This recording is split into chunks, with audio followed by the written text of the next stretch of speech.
सरला, हम तो तुम्हें शाबाशी देना चाहते हैं, यहाँ आओ तुम। क्या हुआ जीजी, शाबाशी क्यों दे रही है? अरे यहाँ मेरा एक ही बेटा है और मैं उसकी बहू को नहीं संभाल पा रही हूँ। तुमने 3 बेटे पैदा कर लिए और तीनों की शादी भी एक ही साथ करवा दी। इतना बड़ा रिस्क तो कोई जांबाज ही ले सकता है।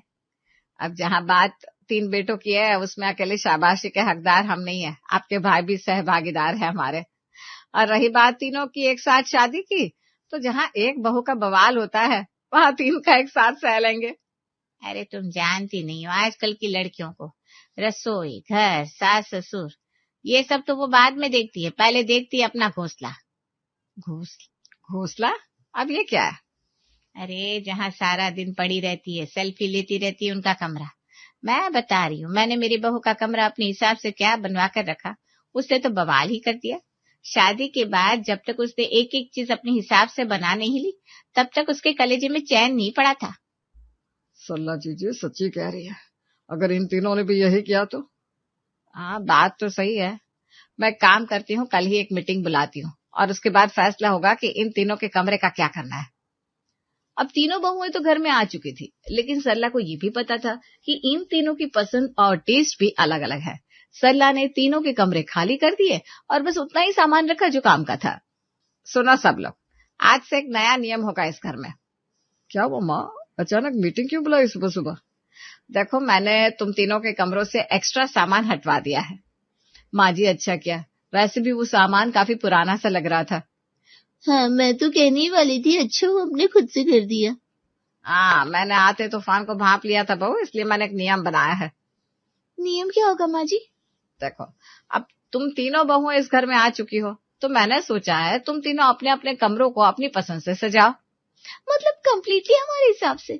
हाँ, लेकिन ध्यान रहे, कमरा सुंदर भी होना चाहिए और काम का भी।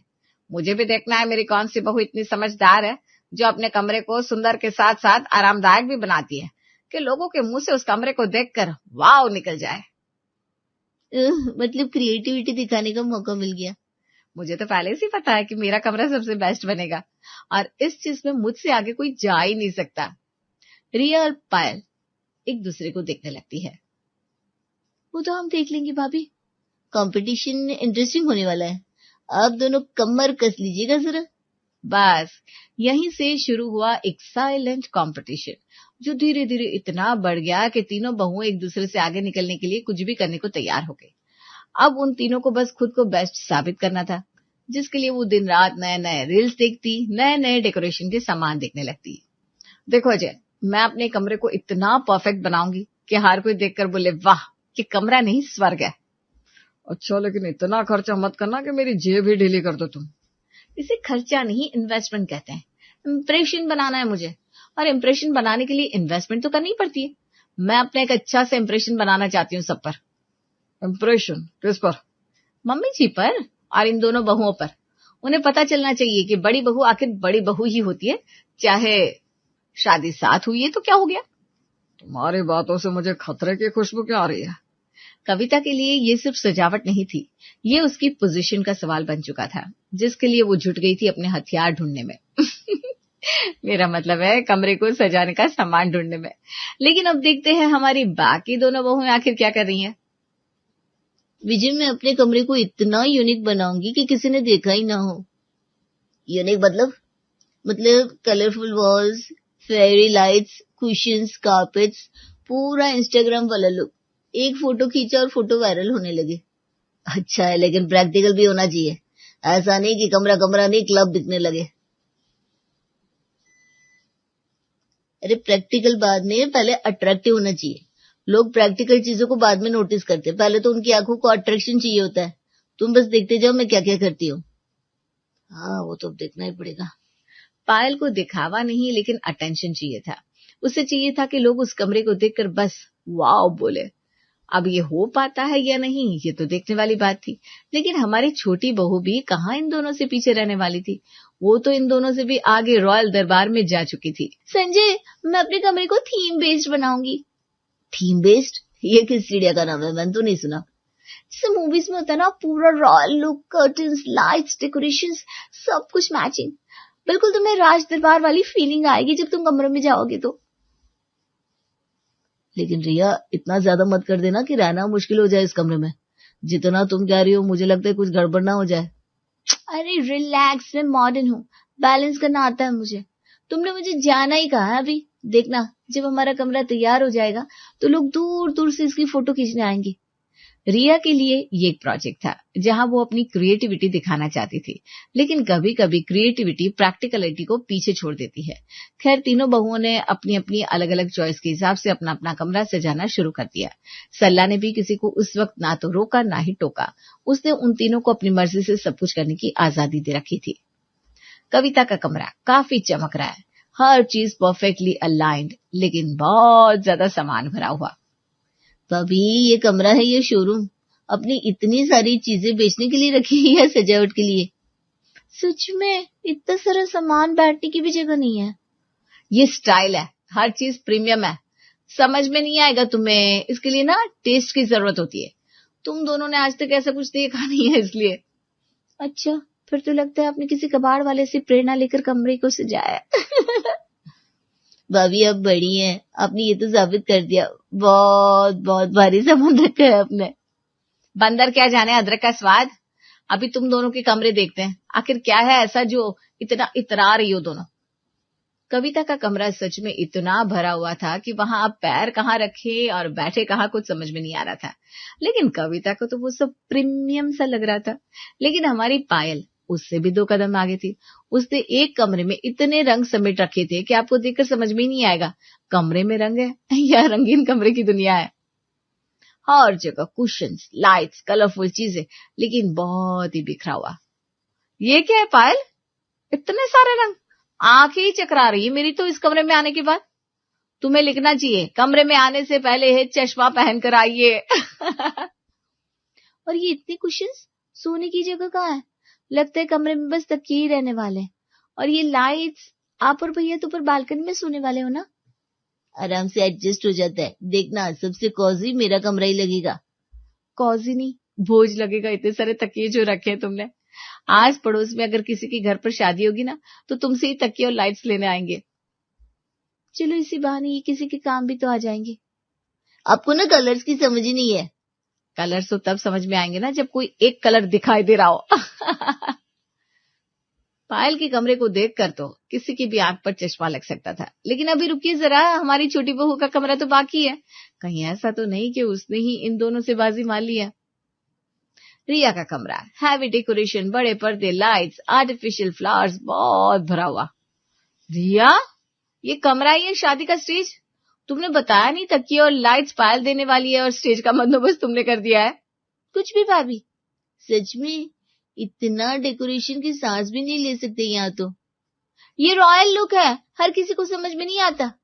रॉयल? मुझे तो घायल लुक लग रहा है बिल्कुल। यहाँ तो आती है ऐसा लग रहा है जैसे अभी बस दूल्हा दुल्हन आएंगे और यहाँ खड़े हो जाएंगे। वो छोड़िए, इतने सारे गमले रखे हैं फूलों के, मुझे तो लग रहा है कहीं चोर बाजार से तो नहीं लेकर आई हो। आप दोनों के कमरे से मेरा कमरा इतना शानदार है कि ऐसा कमरा किसी ने देखा ही नहीं होगा, और कोई देखना भी नहीं चाहेगा, इसकी चिंता मत करो तुम। तीनों ने अपने अपने कमरों को सबसे सुंदर बनाने की कोशिश में उन्हें इतना भर दिया कि अब वो कमरे कम, कबाड़ खाना ज्यादा लगने लगे थे। लेकिन उनके दिमाग का कचरा तो अभी भी कम होने का नाम ही नहीं ले रहा था। उनके लिए तो उनका कमरा ही सबसे बेस्ट था। लेकिन असली परेशानी तो बस अभी शुरू होने वाली थी। कविता, ये क्या कर दिया तुमने कमरे का हाल? चलने की जगह नहीं बची है कहीं। अरे लेकिन सुंदर तो लग रहा है ना। जगह नहीं है तो क्या हुआ, तुम आस पास से निकल जाओ ना सामान के। सुंदर, मुझे तो डर लग रहा है कहीं कुछ गिर ना जाए। अगर मुझे रात को बाथरूम जाना हो तो ये सब सरहद को पार करना होगा। देखो, अगर रोक सको तो ठीक है, नहीं तो धीरे धीरे आराम से हल्के से सामान को बिना नुकसान पहुंचाए बाथरूम तक चले जाना, ठीक है? धीरे धीरे आराम से, होले होले, कहीं यही ना कल्याण हो जाए मेरा। पायल का कमरा। पायल, रात को सोते समय ये कुशन्स हटाते हटाते थक जाता हूँ मैं। ऐसा लगता है कि कोई मजदूर हूँ जो रोड का काम कर रहा हूँ। तो थोड़ी मेहनत तो करनी पड़ेगी ना, ब्यूटी के लिए सेक्रीफाइस करना पड़ता है। देखो सुंदर कमरा चाहिए तो इतनी मेहनत करनी पड़ेगी। और ये लाइट्स तो कितनी रंगीन है, मुझे रात को लगता है मैं अपने कमरे में नहीं किसी क्लब में सो रहा हूँ।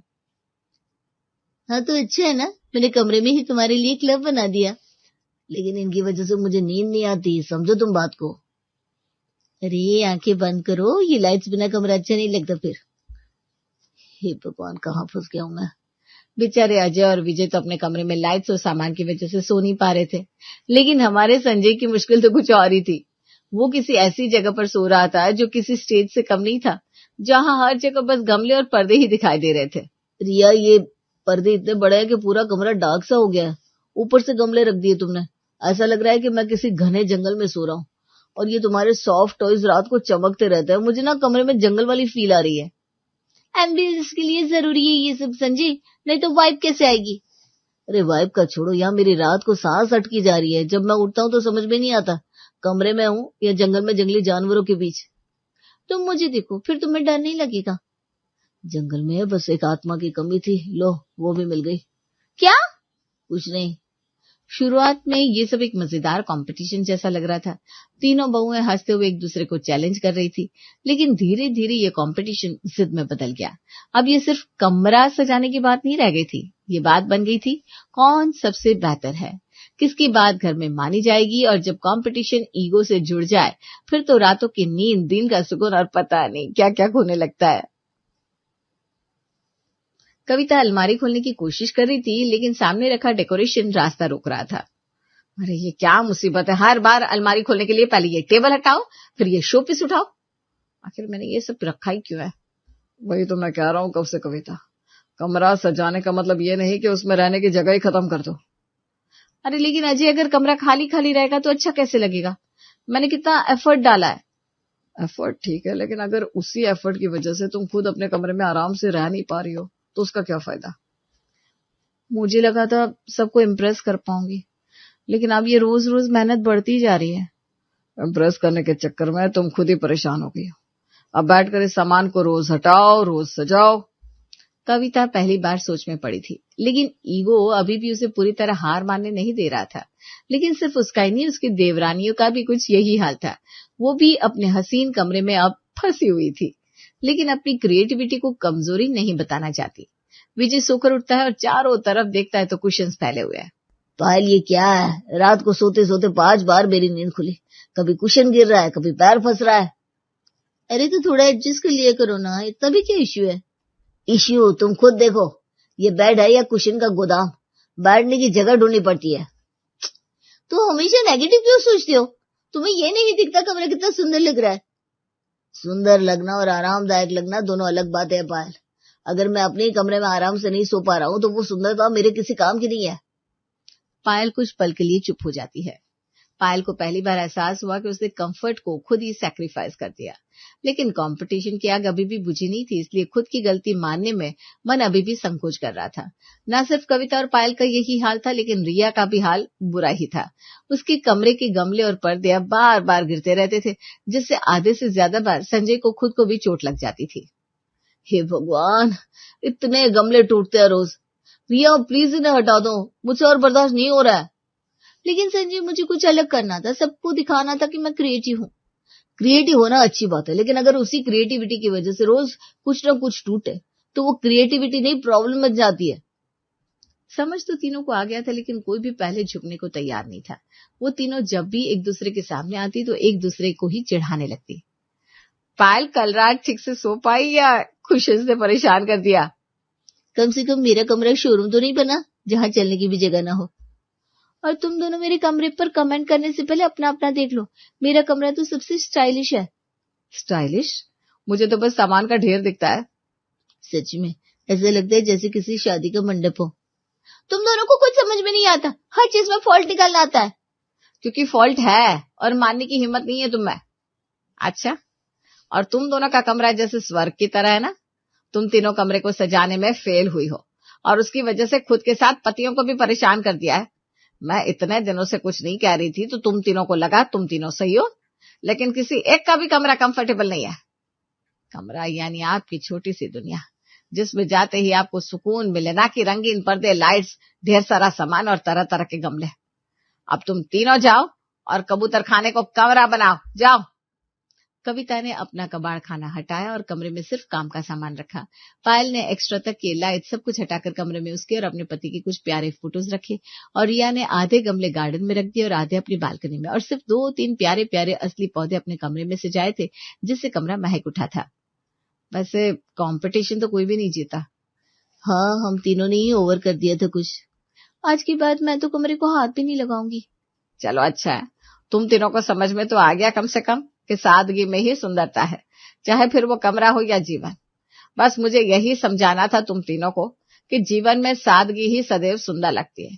किसी और को देखकर अपना जीवन भर देना नासमझी है। सरला का मकसद अपनी तीनों बहुओं को जीवन का पाठ पढ़ाना था, जिससे आगे चलकर जीवन में वो कभी भी एक दूसरे से आगे निकलने के चक्कर में ओवर ना कर दे, जो उसे बड़ी समझदारी से सिखा दिया।